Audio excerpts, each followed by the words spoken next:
The Viking reputation has grown immensely in recent decades.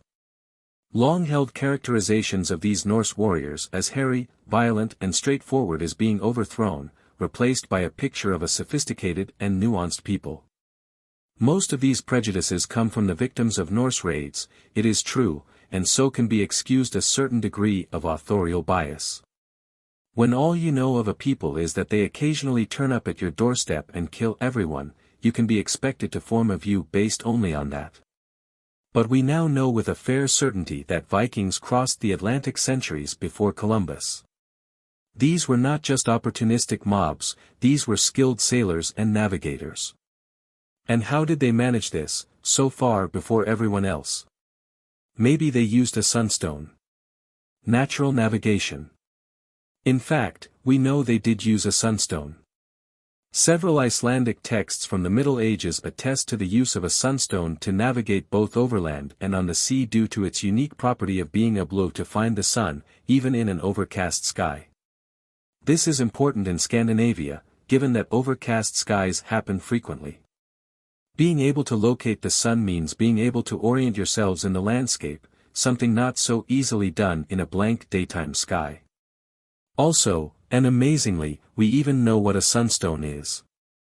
Several naturally occurring minerals found in Europe, most notably Iceland's spar, a colorless crystalline material, have polarizing properties which occur whether the sky is clear or cloudy, and therefore allow the user to orient themselves to face the sun, even if they cannot see it. Obviously this is extremely useful as a tool for navigation which works entirely independently of other landmarks. This would make it ideal for maritime navigation. Equally obviously there are several sizable limitations to the effectiveness of the sunstone. Most obviously, it doesn't work at night, and doubtless the much preferred celestial navigation would offer a better alternative.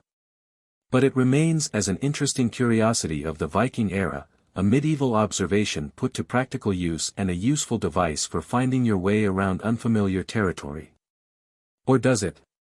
You see, we don't actually know if sunstones were even real. They are attested in various Icelandic sources, to be sure, but these sources themselves are problematic.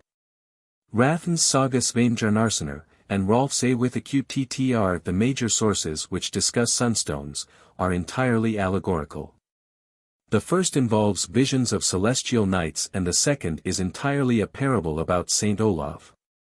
Neither is intended to be taken literally. So if nothing else in these texts is literally true, then should the sunstone be seen as allegorical as well?